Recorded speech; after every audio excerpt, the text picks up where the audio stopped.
Hello, everyone, and welcome to Schmidt List. I am your host, Kurt Schmidt. I am excited that you're here. I've got an amazing show today because I've got one of my good friends, Susan, on the show, and we're going to be talking about all things about showing up authentically, about work-life balance, about growing. It's going to be a great conversation. You're going to want to stick around for it. And speaking about having great conversations, I do want to mention I do happen to have this book called The Little Book of Networking. You might want to check out. It's on Amazon. It's getting fantastic reviews. I'm super proud of it.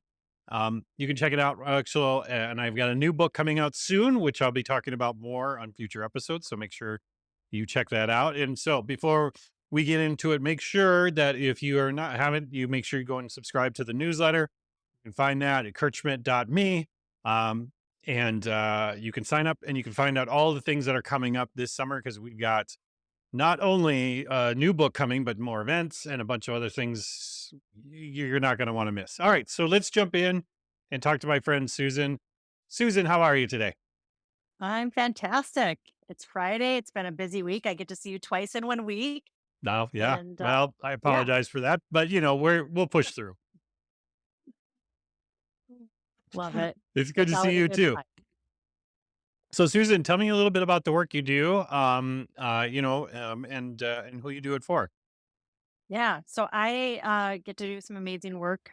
I get paid to meet people, connect people, network, and help build. So really have an amazing job. I work with Intuitive. We are an organization that helps companies in transformation and growth mode bring the right talent in the areas of IT and Hmm. marketing to organizations. So we're helping organizations grow to that next level. And I get to, like I said, meet with people, understand their business challenges, and connect, network. So I love the little book of networking. I've read it, Thank you. and I think it's wonderful that somebody put it out there, No, and I'm happy to hear it was you. I So appreciate yeah, that. um, So has that been a big part of your career? Has been on the networking side?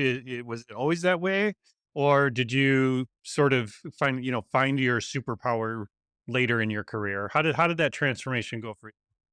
yeah. I've always felt it was an important part of who I was or Mm, am hmm. early on in my career. I started out building a creative marketing and interactive staffing company young in my career many years ago. Uh, so networking was crucial within that arena because you had to build relationships, you had to build trust with people. And, I used to tell people, and probably some of the things that are in your book, that networking is building relationships. It's not Hmm. going to an event to get business. People want to build trust. Now, with that said, I've learned over the years that networking is much more relationship driven. And I've evolved. Before, it was a very specific industry that I was networking in. And when you network in a specific industry, if something happens to you, like many of the people that we know are in transition, and the network is small that they have. Yeah, And so it can be where they've been with an organization 20 years, their network is within that organization. And so I had a similar situation. So I learned to expand my network into different industries, small and medium sized, large organizations, and then start to build true collaborative relationships. So evolving into something that I created called Women in Wine. And the purpose of that was to stay truly connected to people. And that was an epiphany that I had about 2 years ago coming out of COVID. I was at a large event, one of the first events coming out of COVID, and somebody said, as one of the speakers, she said, coming out of here, you're going to be all excited, and tonight you're going to go away feeling lonely. I thought, yeah. how could that happen? How can I go away feeling lonely when this was so amazing, having 200 people around me? And later that night, guess what happened? I'm like, oh, I had all that passion and excitement, and then all of a sudden I'm feeling lonely. And in what she had said, there was three nothing things, to and I nothing to channel that energy into, right? right. And so it was you have to keep connected with people in a consistent basis, and it has to be bi-directional in order for it to make it a true relationship. And so I just started with 10 women that I wanted to stay connected to and actually build a relationship. So that's evolved, obviously, and I still do that on a monthly basis. It's grown to many more women and men. Hmm. And so, networking has been important, but I've grown, I've learned, and truly what networking is, it's relationship. And obviously, your book shares that. Yeah. Well, and I want to ask you about that because when I'm mentoring, maybe people that are younger or newer, or even sometimes older, and they're just coming out of their jobs and after 20 years, like sleeping giants, right? And but they worry about the transactional nature of work of networking, and that it's transactional. And what am I going to say? And I can't give them anything, and I don't, what's your response to people that maybe have that mental block when it comes to how do you coach people around kind of getting over that hurdle and being able to actually show up authentically and build Yeah. relationships? Yeah. You nailed it. It's showing up authentically, but what does that mean? It's Yeah. a little bit of homework sometimes. It's understanding what are your true values. Um, because your values will allow you to show up authentically. There's many times in our life that we've had to maybe be somebody that we don't really feel like we are, and that person then becomes who we are. So then it's just doing a little bit of homework before you go out and identifying, here are my values, here's what I'm truly about, and then showing up authentically with those values and being able to share them. Yeah, it So makes sense. that, Yeah, because that's how I I try to provide input. well, I mean, but that's the point. There is no magic wand, and I talk about this in my book where I don't really believe in extroverts. I don't believe that. I think everybody's an introvert, and I think some people just have bursts of extrovertism. I've never met anybody who's on 24/7 like the ideal extrovert might be. So I do feel like people need to realize that everybody, when they're showing up at these places, feels new too. And they might know some people or some things, and they might look like they're comfortable, but they're just they're acclimating to the environment just as you are. And so you have two choices. One is that you can just accept the awkwardness and just sit in a corner, or two, you could try to push through it and see what happens, because what's the worst thing that's gonna happen? Are you gonna feel more awkward? Maybe. But if you already made your all that effort to go to that place or be a part of that thing, you might as well put some extra energy into it, right? Right. I couldn't agree more. And that's one thing that that is important to me when I invite people into an event in a group, that I can see that they're new and it Yeah. is uncomfortable. So I want to make sure I feel open. So when we're Mhm. having conversation, so from the flip side, if you're having a conversation with somebody, maybe open up a little bit. If you're having a conversation in a group, just be a little open so somebody feels more comfortable to just come into that group. And for somebody who, to your point, is not as comfortable, it's new to them, I think it's okay to stand there and just be patient and wait for that conversation to end. And the group eventually will turn around to welcome you Yeah. in. They're all there for the same reason, but they don't want to be rude by cutting the person off. They might just turn around and welcome you a little bit. Yeah. So yeah, people people are out networking. They want to help. So It's true. If they're empathy. there, they're gotta be already pretty open-minded in the first place. So you can assume that those people are there for a positive reason and not for a nefarious one. But speaking of that, I want to get your perspective as a woman in networking. Is there specific challenges or specific advice that you give to women in this space when they're out networking, or would it be the same for anybody? Yeah, I don't know that I give from a networking perspective, I don't know that I give women any different information around how do you network. Hmm. What I will tell people in general is just to be able to put yourself out there, to go to Yeah. it. Now, if you're uncomfortable, bring a buddy. That's really one of the things that is Yes. really Yeah. important.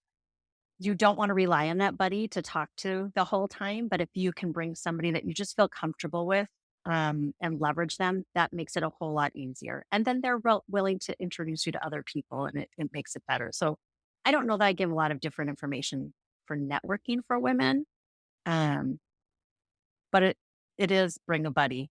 Yeah. It'll help. Yeah. It makes sense. It makes sense. Well, and I ask because again, I know women have different experiences sometimes in those environments, and especially because you and I both work in the tech space. There's just fewer Yeah, in general, so it can feel more intimidating at some of these events when yeah, you know you're maybe the minority in the room, right? yeah. That's a good point. That I guess wasn't thinking of when we're in that space where we are Mm, the minority. And I think I would share that same information, bring a friend, whether it's a male ally or a female. yeah. That might be the most important thing. And I'm a big advocate for allies. I know you've been an ally for many, so thank you, Kurt. Uh, and they're there to support you. Again, Yep. people are not intentionally leaving anybody out. They're just in a comfortable mode with their conversation. Yep. Uh, and if we can help help include a new conversation and a new friend, it's more Yeah. helpful. Yep.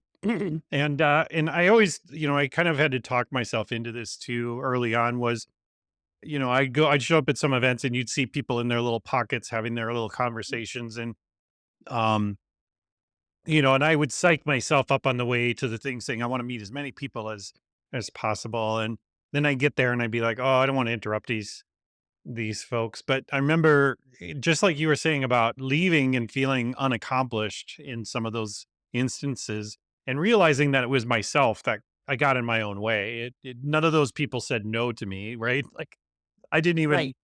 I didn't even approach them. And my dad used to say, "You get 100% of what you don't ask for." So, if I wasn't going there and asking for connections, I wasn't going to get any. So, I did have to go and interrupt those people, and I had to have the mindset that they were there to network too, much like you were just saying, Susan. You just have to get yourself psyched up a little bit and be like, they wouldn't be here if they didn't want to meet new people. So, me interrupting a little bit is not going to bum anybody out by any means. Right. And what I appreciate, actually, I do love people interrupting my conversations because many times I will get sucked into a conversation with somebody that I've known for years and we're catching up and doing all this stuff. And I leave and I feel blessed that I know all these people and I got to connect with them. But I also think, well, I didn't really meet anybody new, so maybe that's not the best event for me to go back to, right? Exactly. Yeah.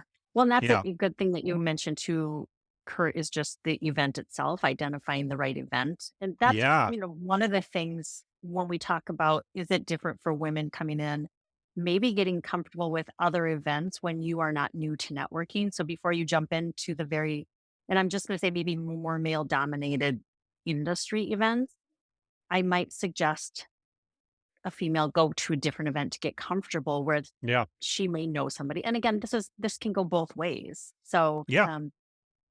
get comfortable with an event where you know a couple people, then you can jump into conversations and then jump into a new industry where you might be the minority, regardless of um, whom you are. That's a really Then good you'll point. have that confidence, because that's really what it is. You're just lacking confidence because you don't. It's the unknown, and as soon as you have that little bit of a win, and you're like, "Oh, I did this," kind of like I Feels good. pushed myself. I pushed Yep. myself to host an event. It felt really good, and now I feel a little more comfortable to do it again. It's the same with Yeah. networking. Yeah, well, and I'm excited for that too because I think there's a natural progression for people who do enjoy the networking that at some point they want to host and not just be the hosted at some point too, right? Like you were saying, you see this gap and you're like, nobody seems to be filling that gap here, and it doesn't. Maybe I should. Maybe well, who am I? Maybe, and then you argue with yourself, and right? Is that sort of the transition you went with for to kicking off your events?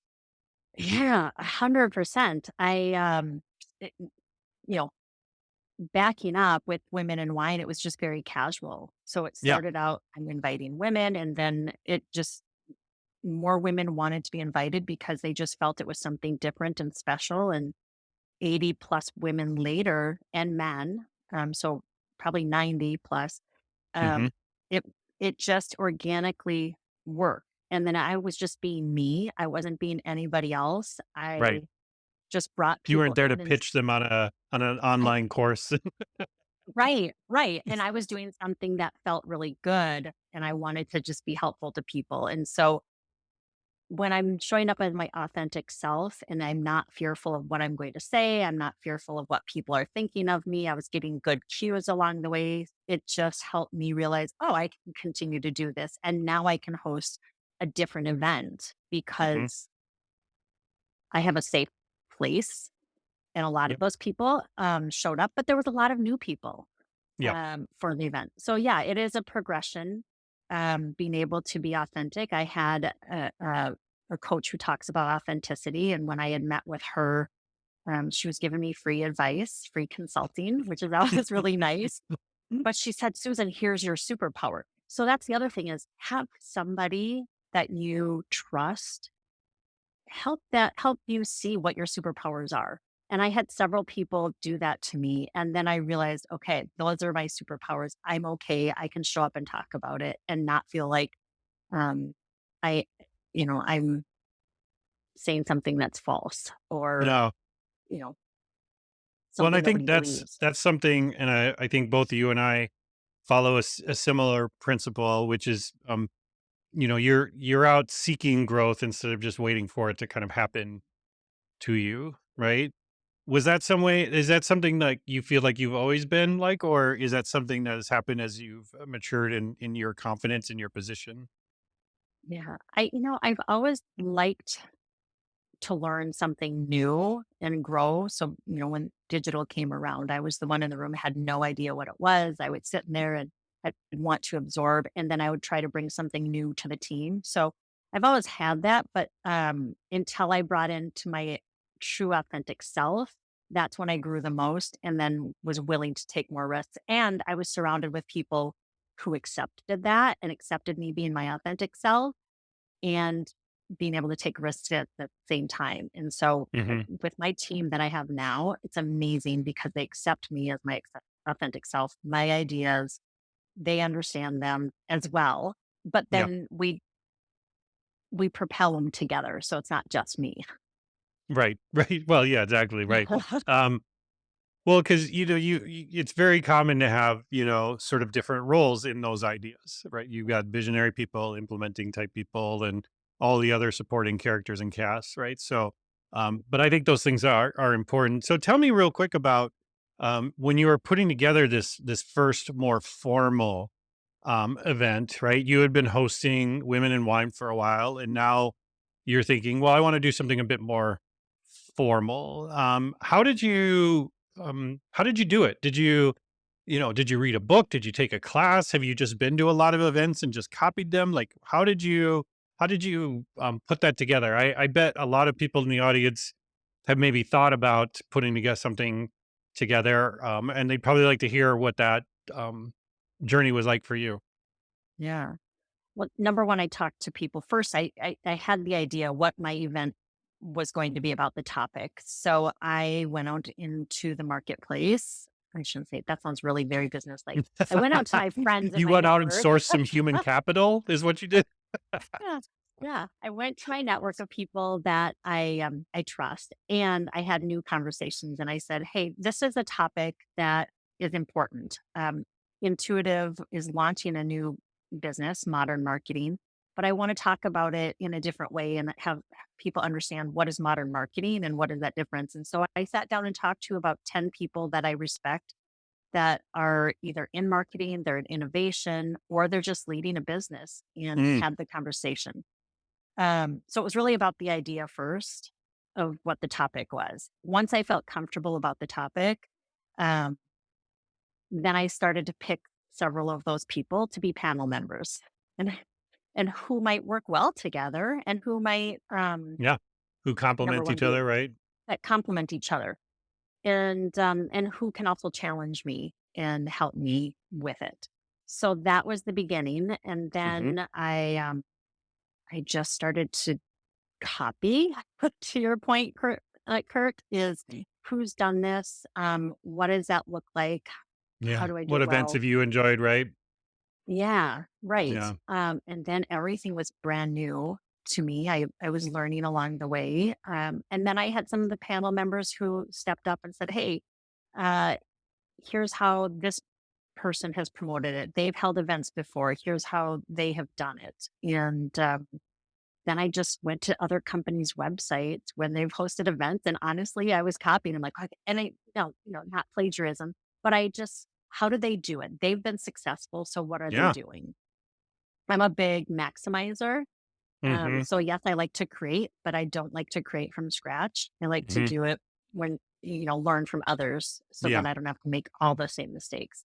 Mm. Um, This is yeah. why I've done And 250 some episodes of a podcast. yeah, and then we got together as a panel team. We practiced. I talked about the ideas of the questions. How did it flow? How did they flow together? Um, and then a week before the event, we got together one more time, got down the questions, and I asked each of them how they preferred to show up. They don't like surprises, so great. I'm going to ask you this question. You can be surprised. Okay, great. Yep. And built a really good relationship with the panelists. And so I feel that's how it came off a little bit more authentic. And I'm a very Yeah. conversational type person versus a speak at presenting type of person.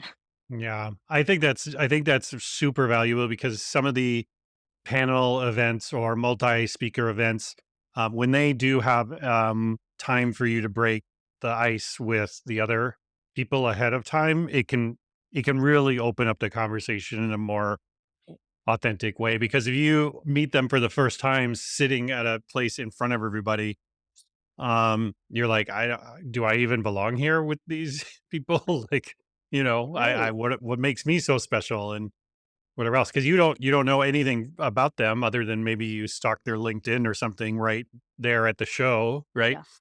So I think it's really important. I love that you bring that up because that would be my advice to people too. Is that one of the key successful parts of hosting a panel is getting that panel to know each other a little bit.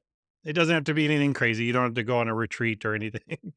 um, Yeah. you know, I mean, you Right. could go on a Okay.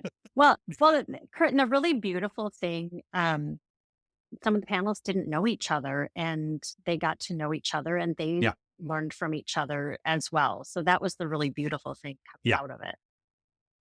I think it was great. So talk to me through, because you this was also an event that you charged for, and we talked about this a little bit in our pregame. Um, what was the sort of thinking behind? Because some people are always like, "Oh, well, if I charge money, nobody will come." Um, but if I leave it totally open, then I don't, because I hear so many event organizers saying, "Oh, 100 people registered, but we'll probably expect 40 people." And Right. I've been through those things so many times.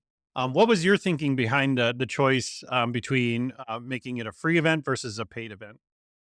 Yeah, a lot of things went through my mind, and the thing that you first said, Kurt, was how invested are people going to be to show up if it's free versus if they have to pay for it? And if they have to pay for it and then get reimbursed from their company is going to ask them how the event was, Hmm. and and if they don't Yep. show up, that might be a problem. So that was something, and yes, it was a first event. So is it a little risky because it's a first event and we charge for it? Potentially, but we had a caveat around that is we decided to donate all the money to a nonprofit, and Hmm. so that I think was a really good choice. We had only a 10% attrition rate of people not showing up, That's which is really fantastic. good. It's really good. It's Yeah. So way less than the other way. And I've had this, like I said, I've had this conversation with other organizers in the past, because I do know a lot of people that would love to put these things together, and it's not that they want to make a ton of money off of them, they just don't want it to have to cost a lot of money. And so if right, you can break even or something, even um and by charging a little bit, you charge $5 or $10 or something, but a lot of people get blocked buy that because they're like, well, we're a business and we're asking for money, and that seems weird because they're not clients. But I love the approach you took because you got the commitment that you were looking for, but at the same time, you were able to then donate the money in a positive way. So I thought that you really thread the needle great there. I think it was a very positive experience that way. And it was a packed room. It was standing room only when I was there.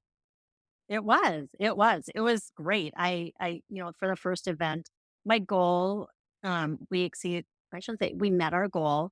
Um, and I put my goal out high for a first event, not having any clue. And I thought, well, if I get 25 people to show up, that'd be Yeah, great. 25 sounds great. And we got more than double that, which Hmm. was fantastic. And we got really good feedback. And yeah, I mean, the intention of an event is to network, to share. I mean, you want to share your knowledge. And we Yeah, had a lot of people afterwards wanting to continue conversation. So I know I feel it was a win. it was absolutely a win.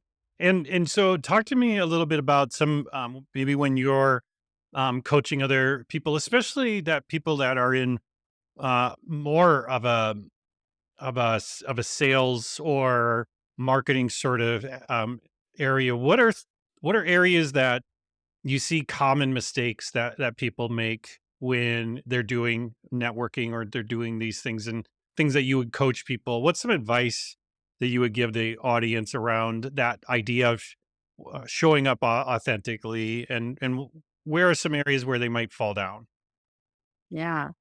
Um, Coming in and thinking about it as purely business Mm, can be a real challenge where you come in knowing that you're going to meet people and I'm going to get as many business cards as I can so I can go back and say, this is how many meetings I had or how many leads I had. yeah, That is the wrong way to go past about it. Might be archaic. That might have happened in the past. I think people just truly want to build connections. So coming into it with the mindset of what can I learn from somebody today?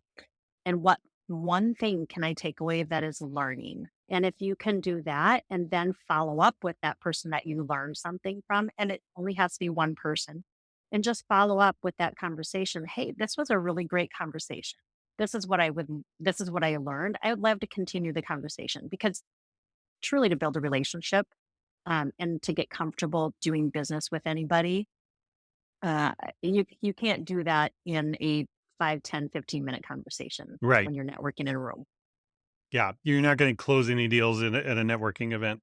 Um, so Right. just temper your That's a big expectations. misnomer, Kurt. Yeah, yeah. I think, when business leaders, ask their teams to go out and network, are they asking them to network and build a relationship, or are they asking them to go out and get business? Because they're Right. two Yeah, completely they're asking different them to things. go out and go shopping, basically. Right. Which Um, is that's a whole nother podcast for you. it sure is. It sure is. I could spend all day talking to you, Susan, about it. I promise you that. So if when like I said, you're sort of building this group over time, because one of the things that I've coached people on a lot over the last year, especially people that are growing in their networks. A lot of people say, well, as I see it hit a certain groove, it starts to become a little unwieldy with the amount of people that I'm connecting with and doing these things. And one of the big pieces of advice I've been giving them is doing exactly what you're doing. Like, start some area where you can bring all those people you're having, all those one-on-ones together into one group, much probably like you did with the women in wine group. So for myself personally, like I meet with a lot of folks in transition and giving them career advice or advice on their resume or on how they're using LinkedIn or these sorts of things. And it was starting to build up so much that I started a group that meets once a month or once every 6 weeks on Zoom, and all those people are invited, and we get together. And I'll usually bring like an executive recruiter along, um, and have them just give some advice. This is what I'm seeing in the market. These are tactics that I see work well, and they get different opinions at every sort of um, piece, and then they get to connect with those recruiters and network with them. And And it's just been fun because what used to be like 3 or 4 meetings a week just turned into this 1-hour meeting once every couple of weeks or something, and but with a ton of people. And so one of those pieces of advice, and that's why I love what you've done, Susan, especially with the Women in Wine, is that as you're building this network, if you're feeling charged by it, you're feeling like I'm learning a lot, well, take the next step and turn it into an event. It doesn't just have to be a one-on-one coffee, it could be Yeah. something where you're organizing and bringing people together, or even partnering with some of your friends or some of those networking people and saying, "Hey, would you want to do this event with me? We can all meet at this place and do this thing." So, um, the networking can scale is guess Right. what I'm trying to get at. I agree. You're absolutely right. And that is that foundation, Kurt. So you got it figured out before me, but that is exactly why I created it, because I'm like, how can I meet and stay connected to so many people that I truly enjoy? But Right. how can I do that from a time perspective? We have Hmm. family, we have work, we have everything else, but how can I do that? So that you're exactly right. That's what I did. Now, I still attend other events, but I also have been trying to be intentional about it. Um, because we can be at events all day long, all night long. And so the intentionality is, what is our company core values? What's important to us as an organization, which we're women led, women owned, and we're an Yep. ESOP. So those are the three things that we said that's where we're going to show up with our time. Um, Women owned organizations are important to us. We want to continue to empower more women to break barriers. So, Yep. organizations that support that, companies that do, and then also the ESOP piece to be a part of that. So, those are the three things that we Yeah. look at when we invest the time. And then we can make individual decisions on our own time Right. of what makes sense for us to participate.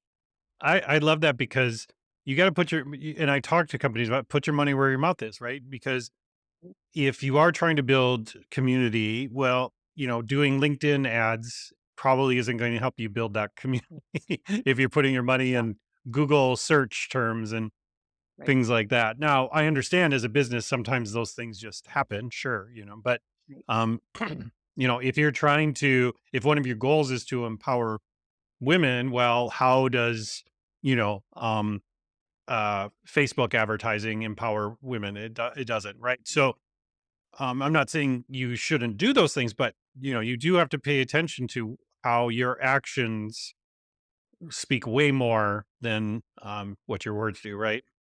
Yeah, absolutely. And to keep that conversation, and we have that conversation all the time. What are we continuing to do? We're going to events, but what actions are we taking? Even Yeah, when we work with our clients, are we helping um, bring inclusivity and diversity into the organizations? And which organizations want us to? right. Yep. Right, right. Which ones are ready for that, Right. and open-minded about that? Because Yeah. yeah, you don't wanna sit there and beat your head against the wall. Right. No fun for it's no fun for either side, really, the No. wall doesn't like it either. Exactly. Yeah.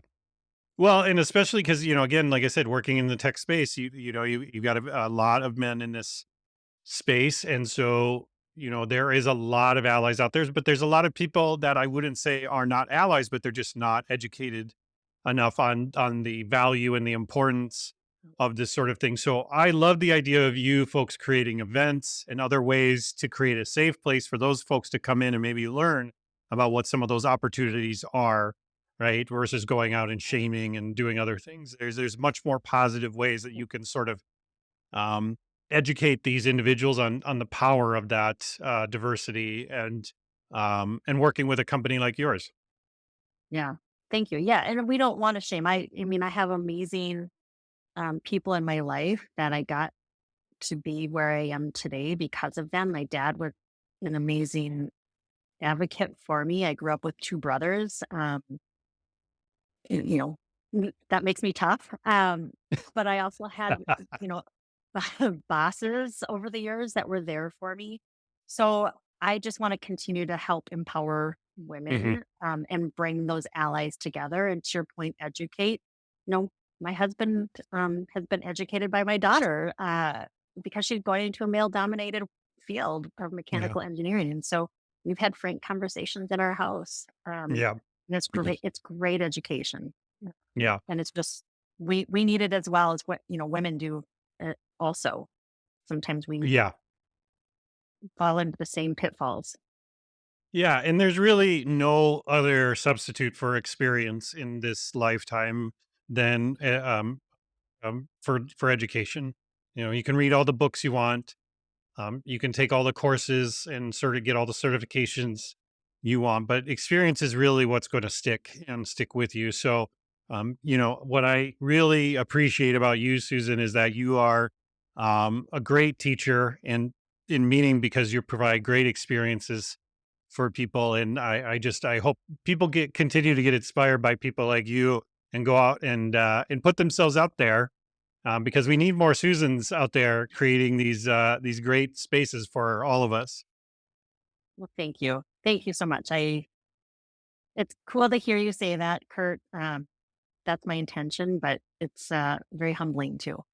Oh well, it's well deserved. We need more Susan. So Susan, speaking of more Susan, I'll have to have you back on the show for sure. We got so much to cover. But if I want to get in touch with you, if I want to reach out, I want to know more about women in wine. I want to know more about intuitive. Where do I go? Where are you most active? How can I connect with you? Yeah. The fastest and most efficient way is LinkedIn. So if you can find me on LinkedIn or intuitivetech.com, and it's tech, TECH, and you can find myself there. And Women in Wine, we don't have it publicized as a big group. We're being more intentional about how people come in. We want to make sure they have the right intentions before we just open it up. So, Sure. yes, just get in touch with me on LinkedIn, the website, intuitivetech.com, or susan.rylance at intuitivetech.com. Great. Thank you so much, Susan, not only for joining me today, but for everything you do. I'm excited for what's next. Thank you. Likewise. Same with you, Kurt. All right. All right. Thanks. All right, everyone. Thanks for taking the time. I mean, isn't she amazing? How could you not want to connect and know Susan? Well, you can if you just go to LinkedIn and you connect with her. So go ahead and get out there and do that. So, in the meantime, I will just quickly mention the new book. Well, not the newest book because that's coming soon. Stay tuned for that. Little Book of Networking. It's on Amazon. Go and check it out. Thank you so much for your time this week. I appreciate you. Have a great rest of your day.